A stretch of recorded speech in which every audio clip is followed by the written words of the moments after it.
92.7 big F M ಇಂದ ನಾನು R J Pradeep. ಪ್ರತಿದಿನ ಮಧ್ಯಾಹ್ನ 2 ಗಂಟೆಗೆ ಶೋ ಬರುತ್ತೆ, ನೆನಪಿನ ಆಟೋಗ್ರಾಫ್ ಅಂತ. ಕತೆ ಹೇಳ್ತೀನಿ, ಕತೆ ಕೇಳ್ತೀನಿ. ಸೊ ಈ ನಮ್ಮ ರೂಪೇಶ್ ಶೆಟ್ಟಿಯವರು ನಮ್ಮ ಫ್ಯಾಮಿಲಿ ಅಂತ ಹೇಳ್ಬೋದು.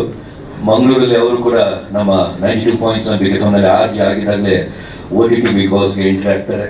ಅದಾದ ನಂತರ ಮೇನ್ TV ಸ್ಟ್ರೀಮ್ಗೆ ಎಂಟ್ರಿ ಆಗ್ತಾರೆ.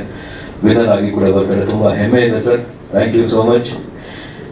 ನಮ್ಮನೆ ಹುಡುಗ ನಮ್ಮ ಜೊತೆಲಿದ್ದು ಒಂದರ ಒಂದು ಹೆಜ್ಜೆಗಳನ್ನ ಮುಂದೆ ಇಡ್ತಾ ಸಾಕಷ್ಟು ಸಾಧನೆಗಳನ್ನ ಮಾಡ್ತಾ ಇರ್ಬೇಕಾದ್ರೆ ನಮಗೂ ಖುಷಿ ಆಗುತ್ತೆ. ಸೊ ಬಿಗ್ ಎಫ್ ಎಂ ಪರವಾಗಿ ನಾನು ಬಂದು ಅವ್ರಿಗೆ ಬೆಸ್ಟ್ ವಿಶಸ್ ಹೇಳೋದಕ್ಕೆ ಬಂದಿದ್ದೀನಿ. So thank you so much. So all the best ನಿಮ್ಮ ಸಿನಿಮಾಗಳಿಗೆ. ತುಂಬ ಚೆನ್ನಾಗಿ ಕಾಣ್ತಿದ್ದಾರೆ ಟ್ರೈಲರಲ್ಲಿ. ಸೊ ನಾವು ನೋಡಿದಾಗ ಅನ್ನಿಸ್ತು, ನಾವೆಲ್ಲ ಬೆಳಿಬೇಕಾದ್ರೆ ಡಾಕ್ಟರ್ ರಾಜ್ ಸರ್ ಮತ್ತೆ ನಮ್ಮ ವಿಷ್ಣು ಸರ್, ಶಂಕರನಾಥ್ ಸರ್ ಒಂದು ಪೊಲೀಸ್ ಗೆಟಪ್ ಇದ್ದಾಗ ನಾವು ಒಂಥರ ಪೊಲೀಸ್ ತರ ಆಡ್ತಾ ಇದ್ವಿ. ಅದಾದ ನಂತರ ದೇವರಾಜ್ ಸರ್ ಸಾಕಷ್ಟು ಪೊಲೀಸ್ ಮಾಡ್ತಾ ಮಾಡ್ತಾ ಮಾಡ್ತಾ ತುಂಬಾ ಇನ್ಸ್ಪೈರ್ ಮಾಡಿದ್ರು. ಆಮೇಲೆ ಸಾಯಿ ಕುಮಾರ್ ಸರ್, ಹಾಗೆ ಸಾಕಷ್ಟು ಸೀರೀಸ್ ಇತ್ತು. ಈಗ ನೀವು ಅದೇ ಒಂದು ಜಾನರ್ ಬಂದಿರೋ, ಆಲ್ ದ ವೆರಿ ಬೆಸ್ಟ್. ಖಂಡಿತ ಅವೆಲ್ಲ ಆಶೀರ್ವಾದ ನಿಮ್ಗೆ ಇರುತ್ತೆ. ಸೊ ಪೊಲೀಸ್ ಅನ್ನೋದು ಕೂಡ ಸಮಾಜದ ಒಂದು ದೊಡ್ಡ ಜವಾಬ್ದಾರಿ.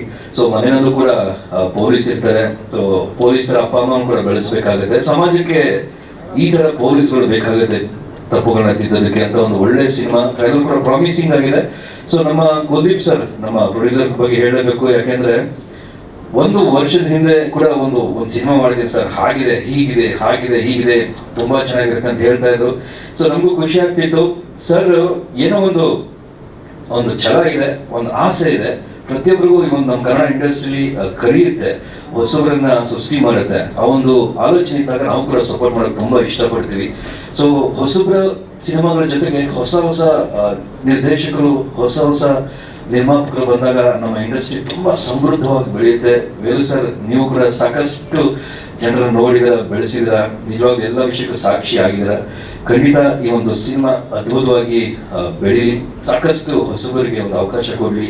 ಹೊಸ ನಿರ್ಮಾಪಕರಿಗೆ ಒಂದು ಭರವಸೆಯ ಒಂದು ತಾಣ ಆಗಿದೆ ನಮ್ಮ ಕನ್ನಡ ಇಂಡಸ್ಟ್ರಿ. ಸಾಕಷ್ಟು ಹೊಸ ಕಾನ್ಸೆಪ್ಟ್ಗಳಿಗೆ ಈ ಒಂದು ಪ್ರಯತ್ನಗಳಿಗೆ ನಮ್ಮ ಸಿನಿಮಾ ಜನ ಖಂಡಿತ ಕೈ ಬಿಡಲ್ಲ. ಆದಷ್ಟು ಒಳ್ಳೆ ಸಿನಿಮಾಗಳು ಬರ್ತಾನೆ ಇದೆ. ನಾವೊಂದು ಅಪ್ಕೋಬೇಕಷ್ಟೇ. ನಮ್ಮ 92.7 ಬಿಗ್ ಎಫ್ ಎಂ ನ ಎಲ್ಲ ಪರವಾಗಿ ಎಲ್ಲ ಮಾಧ್ಯಮದವ್ರಿಗೂ, ಸಿನಿಮಾ ತಂಡವ್ರಿಗೂ all the very best. Thank you so much. ನಮಸ್ಕಾರ. Thank you. ಎಲ್ಲರಿಗೂ ನಮಸ್ಕಾರ. ಅಧಿಪತ್ರ ಅಂದ್ರೆ ವಾರೆಂಟ್ ಅಂತ ಅನ್ಸುತ್ತೆ, ಆದ್ರೆ ಟ್ರೈಲರ್ ನೋಡಿದ್ಮೇಲೆ ಇದು ಇಂತಹ ಹಲವು ಸಂಗತಿಗಳ ನಡುವೆ ನಮ್ಮನ್ನು ಕಾಡುವಂತಹ ಕಟ್ಟಕಡೆಯ ಪ್ರಶ್ನೆ ಹೀಗೂ ಒಂದೇ ತರ ಇದೆ. ಟ್ರೈಲರ್ ಸಕ್ಸಸ್ ಆಗಲಿ, ಫಿಲಮು ಚೆನ್ನಾಗಿ ಹೋಗ್ಲಿ. ಕನ್ನಡ ಫಿಲಮ್ಗಳು ಬರ್ತಾ ಇದ್ದಾವೆ, ಬೇಗ ಹೋಗ್ತಾ ಇದ್ದಾವೆ. ಇದು ಒಂಥರ ಕಷ್ಟದ ಸ್ಥಿತಿಯಲ್ಲಿದೆ.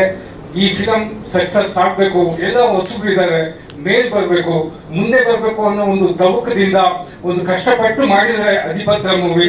ಇದು ಮೂವಿ ಸಕ್ಸಸ್ ಆಗಿ ದಿನೋತ್ಸವ ಆಚರಿಸಲಿ ಅಂತ ನಾನು ಆ ದೇವರಲ್ಲಿ ಕೇಳ್ಕೊಂತೀನಿ. Thank you.